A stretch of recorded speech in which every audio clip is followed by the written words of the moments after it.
Strap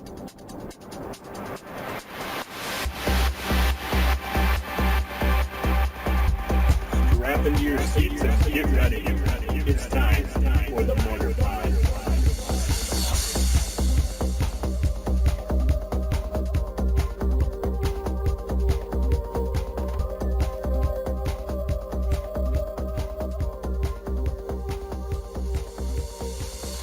Hey, it's Alex from SeemsGoodMagic.com. Welcome to this week's episode of the Mortarpod. Exciting weekend, Theros pre-release. So I did mine today. I tell you about my results. This was also the first time I've ever used my smartphone to record some of what I did at the actual event. So you'll see me, going through the deck that I played for the sealed event and a little promo for hobbygoblins.com, which is the local store that I attend for these events, and I do support them. I think they're awesome. The owner, David Hayes, is a cool guy, so it's a great company to support. You can check out www.hobbygoblins.com. Check that out. I also urge you to check out verencamp.com, VEHRENKAMP.com. Scott Verencamp designed SeemsGoodMagic.com. He's an excellent web designer, so definitely point people in his direction if that's what you're into. Also, SeemsGoodMagic.com, which is my website, and probably how you heard of this podcast, but maybe somewhere else. And SeemsGoodMagic.com is where I post all my draft videos, and I write a blog, and other people write in with their submissions. So it's a lot of fun. It's a great community website. I just love the community that I've built these last couple of years. Everybody reaches out, so that's really nice. Anyway, I'm getting all sentimental here, so I'm just going to start the podcast. I hope everybody had a good Theros weekend. I'll see you later. What's up, Jake? Not much. Just dancing. Just dancing? Yeah. I'm here to talk about my deck that I played at the pre-release today. I did pretty good. I went 1-3. Are you being sarcastic? Yes. I went 1-3. I did really bad.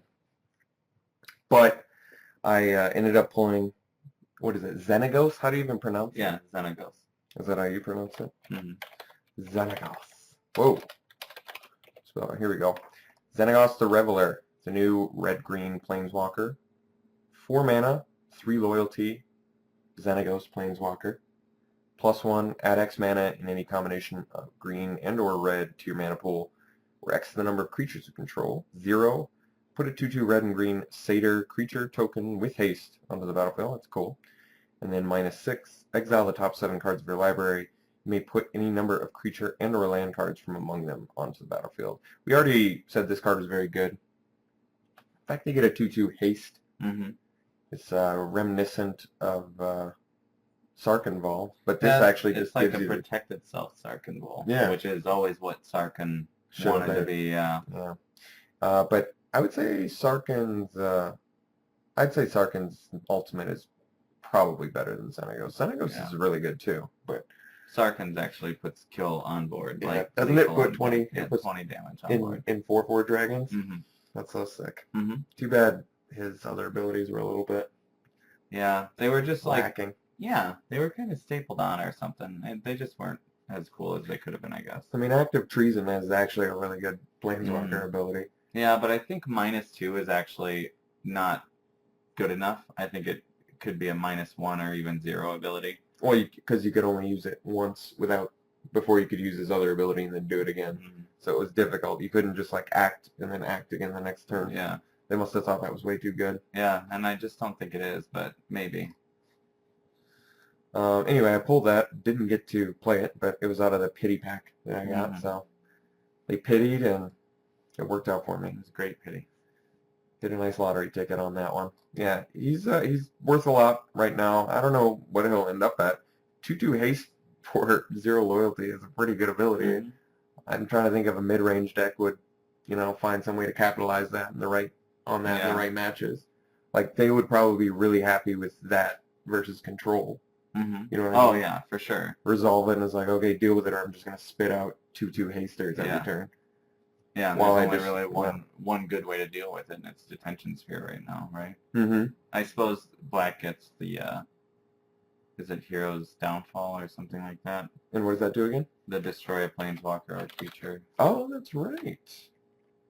Not that kind of heroes, but owned by a hero. Oh. Destroy target creature or planeswalker for 3 mana instant. Well, we saw it before on Dreadbore. You know, they were probably really testing the waters with Dreadbore. They were like, let's see, destruction of planeswalker. Yeah, they weren't sure about it for sure, and they even acknowledged that. And it panned out just fine. Mhm. It actually totally worked out okay. Yeah. Dreadbore is a totally, like, it's not like it's not like jammed 4 of everywhere. Mhm. I mean, this one's unique because it's instant. Dreadbore was 2 mana, but it was also sorcery. So Yeah.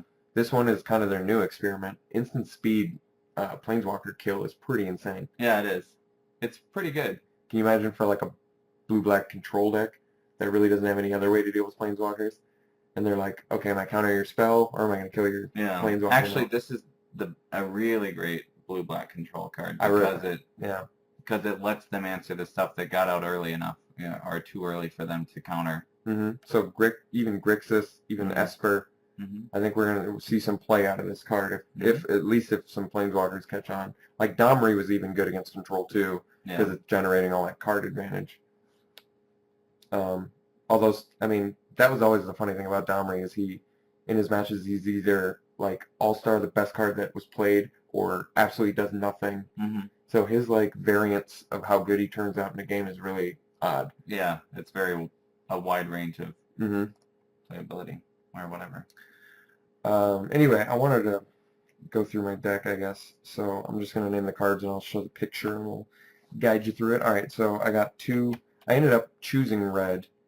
Why did I choose red? I mean, at first I wanted to make sure I knew what all the pre-release cards were. And maybe we should just go through them real quick. Why not, huh? So the white one that you got for the pre-release was the Celestial Archon, who's a 5 mana 4/4 flyer first strike. And then it's got Bestow for 7, and it gives +4/+4 and flying for strike. It's an extremely strong one. I may have been wiser picking that. I have to say, let's just do the red one real quick. The red one is Ember Swallower, and he's a 4 mana 4/5, 7 mana monstrosity 3, and when he becomes monstrous, each player sacks 3 lands. So, I mean, he's really efficiently costed. I just felt like I actually thought I was going to build an aggro strategy, and I ended up just playing like a mid-range deck. The blue one is the Kraken Breaker. Yeah. 6 mana 6/6 with 8 mana monstrosity 4, and when it becomes monstrous, tap up to 4 target creatures. Those creatures don't untap during their controller's untap steps for as long as you control Shipbreaker Kraken. One feels really good too. It's a really powerful effect. Getting to 8 mana is not unrealistic and sealed. It's possible. There's a couple ramp spells. Monstrosity is instant speed too, which is pretty good. I realized that today, and I'll show you later. I had the Gorgon that does it and kills something. That card was amazing. Yeah. Anyway, the green one is what is? Oh, Anthusa. A-N-T. Oh yes, you're right. No, that must not be it then. Or, well, we can just look through green. We'll find it. No, it is Anthusa. I just spelled it wrong. Okay, so it's a 5 mana 4/5 legendary human warrior creature with heroic. Whenever it's targeted, up to 3 target lands you control. Each become 2/2 warrior creatures until end of turn. They're still lands. It's a cool spell. Also efficiently costed. Not as efficient as the Ember Swallower, but getting 3 extra 2/2s could just be a blowout. I can see situations where it's just ridiculous. Yeah, like Giant Growth her, and then get 3 2/2s as well. Yeah, I mean, she's really good. There was a girl in our store today that was playing, and she was playing green, and I saw her a couple times. She had Anthusa, and she had the Bow of Nilia. Oh, yeah. And I was like, wow, that is actually really good. Yeah. All your creatures have death touch, so all your little... Well, when they're attacking, yeah, which is when you're going to be using the heroic most often.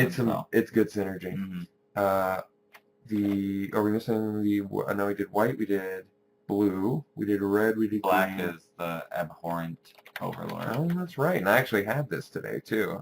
I just pulled it separately. It wasn't my pre-release card. 7 mana 6/6 flyer.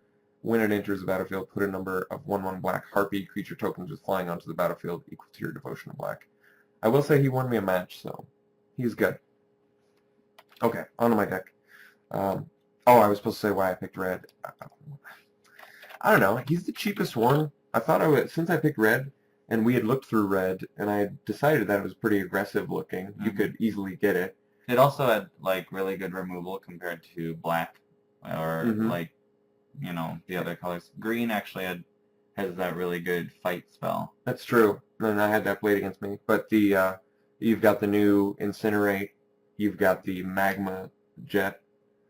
And you have the Spark Jolt. With the one and the Scry one. Yeah. So yeah, and I just didn't pull enough of it, I guess. But I don't know. I guess I thought I was going to build aggro, and I guess the irony is I ended up building mid-range, you know, late game and lost to aggro all day. So that's kind of unfortunate. Yeah, that I wasn't willing to make the aggro plan work. I just felt like it wasn't quite there, and then I thought, well, this is supposed to be a good late game strategy. At least that's what we kind of decided in the podcast. Yeah. Who knows if we're right? I mean, we were just. Well, this is also sealed, you know. Maybe it's going to be different than draft. Yeah. We don't know that yet. But I was surprised at how much aggro was there and how much it was getting there in Theros. I think I think the bestow is actually really good for aggro strategies too, because a lot of the bestow creatures are cheap costs and then expensive bestow. So it's similar to the rebel decks where you would play out a creature and then you would just have more creatures coming but not really be afraid of keeping the ones in your hand, because you'd always have the backups, but you'd be digging them out of your deck instead. So instead, this way it's like I can just put more on this one creature and then you have to deal with that one. And then you'll have to deal with the two other ones that I have waiting, you know. That's the other, like, that was the big thing for me when I was playing, at least. That was very obnoxious to have to deal with multiple creatures after you are trying to deal with them one at a time, but they're just so strong individually, you know, that you can't really afford to attack in. I was thinking I maybe shouldn't have played black today. Maybe I would have been wiser playing white. I actually had a decent amount. And I had a couple of that 2 mana +2/+2 scry 1 white spell, which I assume is really good. White card draw, you know, out of control.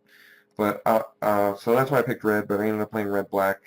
I was actually happy with my deck, but I'll go through it. So first it was Coordinated Assault, 1 mana, instant, red, up to 2 target creatures each get +1/+0 and gain first strike until end of turn. This card played amazingly well. Defensively, offensively, really powerful trick. You said you got 2 of these? Yeah. Yeah, this one's crazy. Really powerful trick. I liked it a lot. Next, 1 drop was Titan's Strength. 1 red, instant, target creature gets +3/+1 until end of turn, scry 1. I got to double up on it in 1 game for the win. Oh, wow. So, really powerful spell for red.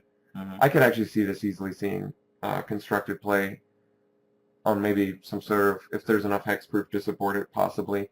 But the fact that you get to scry off of it in red, and it can almost function as like a lightning bolt in some situations. Yeah, that's a good point about it. Actually, it's funny that it's right next to Two-Headed Cerberus, because that card is really good with it. Yeah, totally. That's some good synergy. I didn't get any Cerberus, though. So I played 2 of those.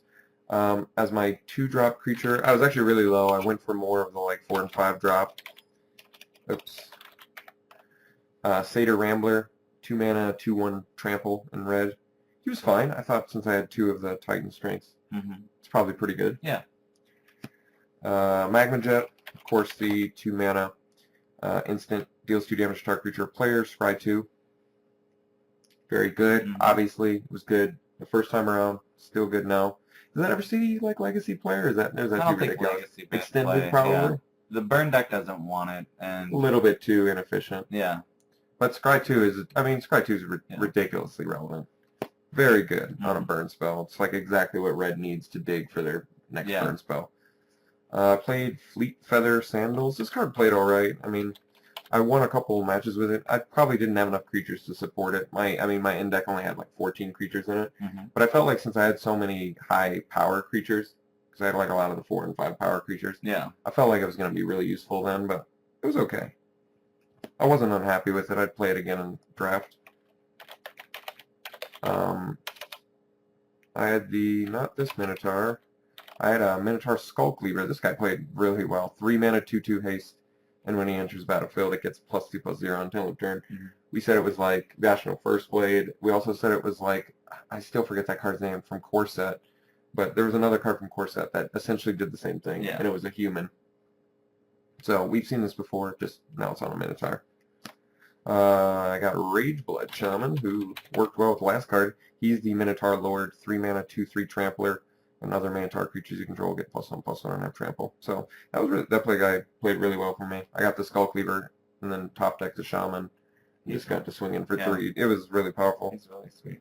Next, I played once I had opted into the later game strategy, I decided to definitely play my Opaline Unicorn. So he's a 3 mana 1/2 tap. Add any mana. I heard a lot of people like this card, actually. Yep, he plays really well in this format. You've got all these monstrosity creatures, so this guy just really makes it get there fast. And that's way more realistic to get to 8 mana when you have a couple of them, maybe. They are commons, after all. Cavern Lampad, 4 mana, 2/2, bestow for 6. It's got Intimidate. Enchant creature gets +2/+2 and has Intimidate. This is I mean, I didn't get a chance to play it too much, and I never bestowed it. So, and actually I noticed a lot more today, people weren't bestowing stuff. Oh. They really were like, I'd rather just play this as like the ones that I'm thinking about are the ones that did it for 7. Otherwise, they're like 3/3s. Oh, yeah. The white one taps, the 4 that has to be double blocked. A lot more often. In fact, I never saw it bestowed. Yeah. Well, they're hill giants that have good abilities anyway, so... Just play them as creatures. Yeah. So people had no qualms about being like, screw it, I don't need double value. I think I had one. Actually, I did have one bestow against me today. It was the +2/+2 reach. That one's pretty cheap, though, too. 4 mana. The card plays really well. Yeah, it does. As does that ridiculous 3 mana +2/+2 aura. Flash. Oh, yeah. Dude, that card is... Yeah. That card is strong. Really good with heroic. Or if you have any sort of removal you could just take someone out in like 3 turns with that. It's that good. Like you can, if you have just a couple removal spells, it just is like overpoweringly strong. It's like combat trick, kill your guy. My guy's bigger now, so I don't even, just after that payment. Removal plus pump, I don't know. Something about that is always really good. Yeah, that's true. Like if you think about it in terms of the one that wasn't played at all because it was 6 mana, the black-green creature you control gets +3/+3. Oh, Rites of Reaping. Yeah, you know, and a lot of people said, especially in Triple Return of Ravnica, that I don't even think, wasn't that for the most part that card considered not that good? Yeah. And this does it does a similar thing, a little more situationally, but for half the mana, and like way less color intensive. Yeah. So, I don't know, I think that card could easily be, I think that card's actually a super high pick. That's an incredible aura in Limited.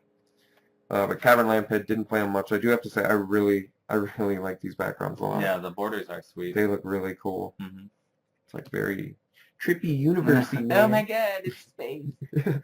All right, Ill-Tempered Cyclops, 4 mana 3/3 Trampler, 6 mana Monstrosity 3. I really like this guy a lot. I like this guy too. This guy's a good common. Monstrosity looks to be a lot of fun in Limited with the poor removal suit that's out there. I had this guy, I loved him. Labyrinth Champion, 4 mana 2/2 heroic. Whenever you cast a spell, it targets him, deals 2 damage to target creature player. I got to live the dream a few times, you know, with 2 coordinated assault, 2 Titan Strength. It was pretty sick, some of the stuff I could do. Wow. So Labyrinth Champion, quite an excellent card. Definitely worthy of Slam first picking. Borderland Minotaur. 4 mana 4/3. Reminiscent of Shatterskull Giant, except in a creature type that's relevant for the set. Yeah. Good card. Very efficiently costed for what it does. Nettle Swine was highly played in Core Set, and that was a green creature. This is a red creature and an irrelevant creature type. I think it's very good. There's also 2 lords in this format for Minotaurs, so something to keep in mind, and one's an uncommon. Oh, right, the black and red one. Which I do have today. Alright, Ember Swallower, the pre-release card. Pretty much the reason I played red, because I figured power out aggro, but he still plays amazingly well in a mid-range deck. You're never really unhappy to get a 4 mana 4/5 in Limited. It's good. And his Monstrosity, I got to play it once today, and it was really strong. it took someone from 6 lands to 3, and they were playing 2 colors, so it really screwed their. Oh yeah. They had to choose like which 2 color they wanted. Mhm. So really strong. Portent of Betrayal. Got to play this for the win. Maybe once today. Really liked it. 4 mana sorcery. Gain control of target creature until end of turn. Untap that creature. It gains haste until end of turn and scry 1. Really liked this card a lot. This set's Active Treason, but they really, I think both of us were pretty surprised how much scry they tacked on to red spells in this, in particular red spells. It seemed like blue and red were the main scry colors. Yeah. So that was interesting. Maybe they are pushing red into more card draw in a weird way. With I think they want at least the... It actually doesn't make that much sense for red when you think of how red wants the randomness of it. But maybe they're trying to like push it as like visions, like... But I mean, they're starting to give red more straight up card draw and controlled card draw. Yeah. Wild Guess. Which I actually like Wild Guess. I always undervalue that card. And I mean, it's obviously, I'm not trying to say it's like better than like a 5 or 6. But if you're heavy in that color, it's perfectly fine to play. But what was another one? I mean, just looters. I know they're like backwards looters or whatever, but let's face it, both Rummaging Goblin and Academy Raider less so, since it's not true to that like type. But definitely Rummaging Goblin was certainly a playable card in Limited, and you weren't like terribly disappointed with it. No. There were times where I said, this is why Rummaging Goblin is not Merfolk Looter. I do remember that a couple times. But, yeah, I mean, maybe they are moving red into card draw. I don't know. It did seem like they gave it a lot of scry. Are we going to see scry in the next couple sets as well? I would think so. So maybe we'll see if they put it on more red. Yeah. Who knows? I guess with some previous ones, they cut it really lower in the next 2 blocks, but we'll see. With some of their abilities, I mean, in the past. I played Lash of the Whip, 5 mana instant. Target creature gets -4/-4 until end of turn. I mean, played really well. Like it? Yeah, okay. Killed Celestial Archon with it once. So particularly in the pre-release, I feel like this card was more powerful because of that. A lot of people were playing the white. 4/4 flying first strike for 5. Really efficient. Yeah, so that. Keepsake Gorgon, next card. But yeah, Lash of the Whip was really good. Like we said, not that much good removal. Lash of the Whip definitely qualifies as good removal in this set. Keepsake Gorgon, this card was incredible. 5 mana, 2/5 Death Touch, and it's got 7 mana Monstrosity 1. When it becomes monstrous, destroy target non-Gorgon creature an opponent controls. Oh god, I love this card. I had an opponent who had the I didn't have this in my deck. What's the monstrous green? What's the green thing that gets cheaper?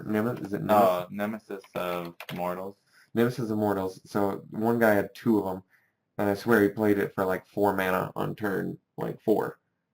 And I was like, what? And then like he put the Aqueous, what's the unblockable blue? Oh yeah, Aqueous Form. So he put that on it, and it was like 5, and he was like literally 1 mana away from monstrositying at 10. And that was the game that I did the double Titan Strength for the win. So yeah, Nemesis of Mortals with that stupid scry spell is really strong. But Keepsake Gorgon came up huge one game, even though I lost the match. Still, I really have. This card is incredible. Very strong card. Kragmaw Warcaller. This is the uncommon Minotaur champ I was talking about earlier. 5 mana, 2/3 Minotaur creatures you control have haste. Whenever a Minotaur you control attacks, it gets +2/+0 until end of turn. So this card in particular is not good defensively, but it's amazing offensively. So I really like it for that. I think it would be difficult in draft. It would be really cool, and we're going to see it a couple times, the Minotaur Tribal. Yeah. but I think it's difficult to make work. Maybe not. I mean, I guess the I nice think thing you is start getting online on turn 3 though, and so the best part. depending it may be late. The best. Well, I mean, I was just gonna say the best part is like both the lords are function fine on their own. Mm-hmm. This card, I mean, it's a 2/3 blocker, but it's a 4/3 haste otherwise, and 4/3 attacker for the rest of the game. And the other one's a 3 mana 2/3 trample. He played really well. So, especially with the Titan strength. So I mean, yeah, definitely. So the typical lords in this from the past were always like 2/2, maybe something like a land walk or something. Mm-hmm. But they've gotten jacked a little bit. Yeah. I guess Undead Warchief was kind of a unique one. Yeah, it was. Because it was like a 1/1, right? No, was it? And it got +2/+1. It was a 3/2. Oh, yeah, right. It was a 3/2. So. And it gave your other one. It was like they couldn't. They were like waxing and waning between. Yeah. Do we want to make finally come to the point where they want it to be the original? Like set the power and toughness, and for some reason they like with haste in particular they do it this way, where all the creatures you control have haste. But with the other guy, with trample, he has trample, then he gives all your other creatures trample and +1/+1. That's weird. Yeah. So haste in particular, they always say all your creatures have it, but I think every other ability they just give it to that creature, and then they say all your other ones get the ability. And that is some very specific text knowledge there. If that's true, that's really weird. There may be other abilities that are the exception, but I know that like I don't know what it was, the Cyclops from Jund in Alara Reborn or whatever. Mad Rush. Yeah, Cyclops. He was written out the same way with all creatures you control have haste. Yeah, that's right. So. Quite the quandary. Yeah, it is. I have to write them about that. And they'll be like, what are you guys, nuts? Yeah. You psychotic. Psychos. I got it. We'll direct you here. Wild Celebrant's next. 5 mana, 5/3 satyr creature. When it enters the battlefield, destroy target. You may destroy target artifact. Thank God it said may, because I seem to be the only person playing artifacts whenever I played it. But he played fine. He's an efficient beater. 5 mana, 5 power. Like I said, didn't get to destroy one single artifact with him. Really sucks. But he is cool. I feel like he's a good card. Unlimited. Totally playable. Trades a lot of stuff, at least, defensively. Stone Shock Giant, next one. Another fatty. I played a lot today because I thought it was going to be slow. 5 mana, 5/4, monstrosity 3 for 8. And when it becomes monstrous, creatures without flying your opponent's control can't block this turn. I really like this card a lot. Mm-hmm. I never got to monstrosity it, but it functioned just fine as a 5/4. Yeah. Sip of Hemlock. The next one came up huge, obviously. 6 mana, just sorcery. Destroy target creature. Its controller loses 2 life. What can I say? Isn't it the only, like, besides the uncommon, probably like the only piece of hard removal in the set? I guess it's probably really good hard removal too. Potentially hit a monstrous guy or something. Yeah, that other one is ridiculous. I could see that being a slam first pick because of how many huge creatures there are. Abhorrent Overlord, like I said, I did open that, so that was really cool. He played amazing. 7 mana, 6/6 flying, and when he enters battlefield, put a number. I think I read him earlier, didn't I? But anyway, I don't know. I think I did. But he's like ridiculous. He just spits out Harpies, which you usually don't have 6 creatures in your graveyard, but you at least get 2 turns of just attacking with him. In limited, he's very playable, I think. Yeah, I think so too. He's 6/6 flying for 7 is really good. I drew all day, which I don't know. Maybe in retrospect was a bad idea because, like I said, I did go 1/3. I got beat in sealed all day by aggro decks, so I was very surprised about that. But I'll go through my matches real quick. So let's see. Round 1, I played against Black-White. This is the only round I won. But anything notable? That was where Abhorrent Overlord won game 1, and game 2 I cleaned up with the Skull Cleaver and the 2/3 Trample Lord Minotaur. So it was just really early Minotaurs, got in enough damage to clean them up later with Coordinator Barrage with Trample, which is really sick, and the Titan Strength too. So sometimes it was aggressive, even though I didn't design the deck to be aggressive. I mean, from what you saw, it was pretty top heavy, right? Yeah. There was a lot of 5-drops. But that also that Opaline that Opaline unicorn came up huge today. Mhm. It ramped me turn 4 5/5s quite often. So yeah, that was the one round I won. I'm trying to think what he. Well, I mean, he had picked white, so he had the Archon, but he just never really got a chance to explode. He had some mana issues a couple of times. So round 2, I played against blue green. Now this is the game where I won game 1, and then I got blown out by Stymied Hopes. So I think we had actually talked about, when we were talking about this card last, we said it was like Frightful Delusion. Mm-hmm. How Frightful Delusion was a pretty bad card, but in sealed becomes a lot really stronger. Good, yeah. That's exactly how this played. Like, he actually had missed his turn 3 and 4 land drops, and he hit my Skull Cleaver into my Labyrinth Champion. Stymied Hopes, both of them. Like, you never expect the second one. Yeah. So it was a blowout, and it ended up winning him the game, like straight up. Got him to the late game, so that was kind of disappointing, and I ended up losing that match. I just drew too many lands, and he hit multiple of those 5/5 monstrosity 5 green guys. Right. I had no chance. I played an America aggro deck round 3. Just got hosed by Vaporkins and the blue-white 2/2 rare guy that when he hits you, you exile the top card of your library and they can cast it using it. Or whatever. Yeah, let's find him. Daxos of Meletis. Or Meletis. Daxos of Meletis. 3 mana 2/2 human soldier. Can't be blocked by creatures with power 3 or greater. When it deals combat damage to a player, exile the top card of that player's library. You gain life equal to that card's converted mana cost. Until end of turn, you may cast that card, and you may spend mana as though it were mana of any color to cast it. So he hit my Minotaur Lord and then played it.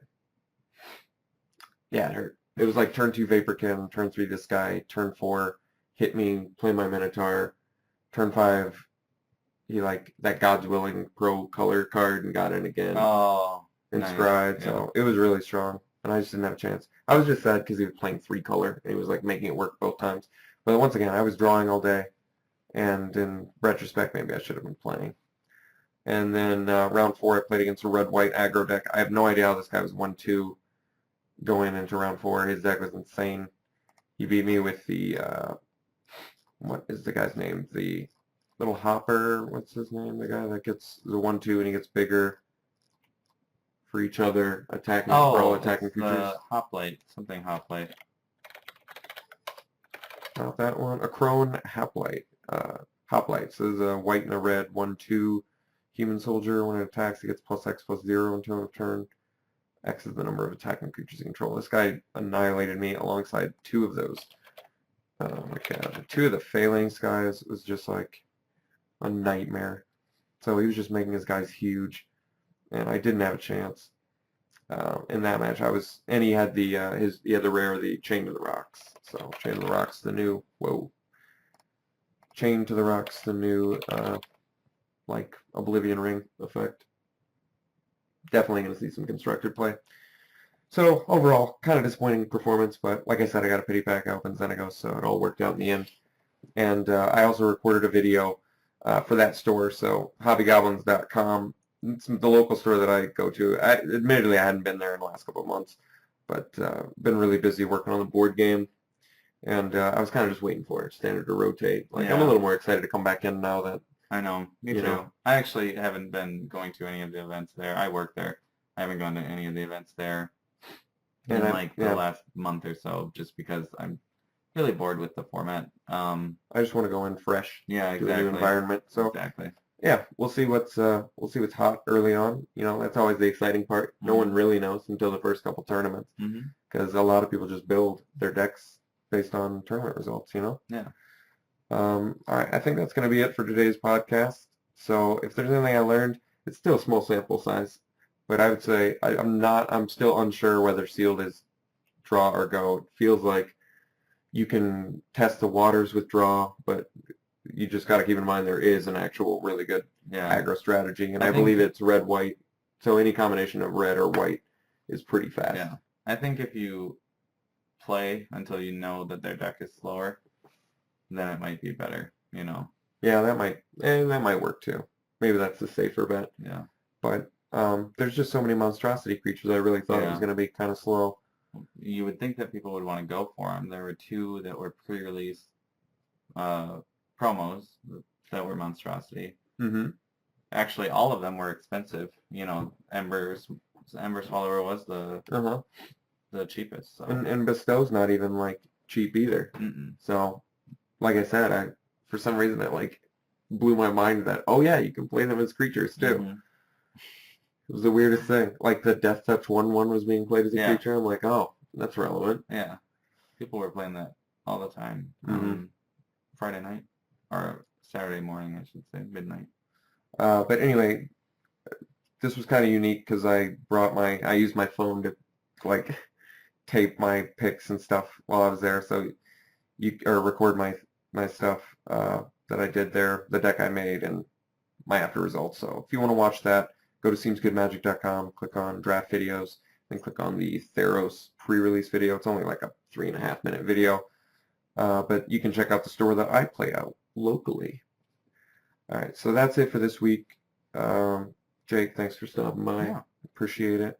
Thanks for tuning in, everybody. Really appreciate all the subscribers we've got on YouTube now. It's just constantly growing, always getting good feedback. I want to give a shout out to Nathan Carson. Jake, I showed you the art that he did. It was really good art. Yeah, really incredible. It was very good art. So I really hope that he does some more for that board game, because I really do think it's a perfect fit. It was, really like nice. a spot-on fit. So if you want to see one of the pieces of art, I posted it in the blog and gave him credit for it. So just check out the Theros pre-release blog if you want to see one of the pictures that got sent in. So it looks really good. Okay, that's it for this week. Thanks for tuning in. See you later.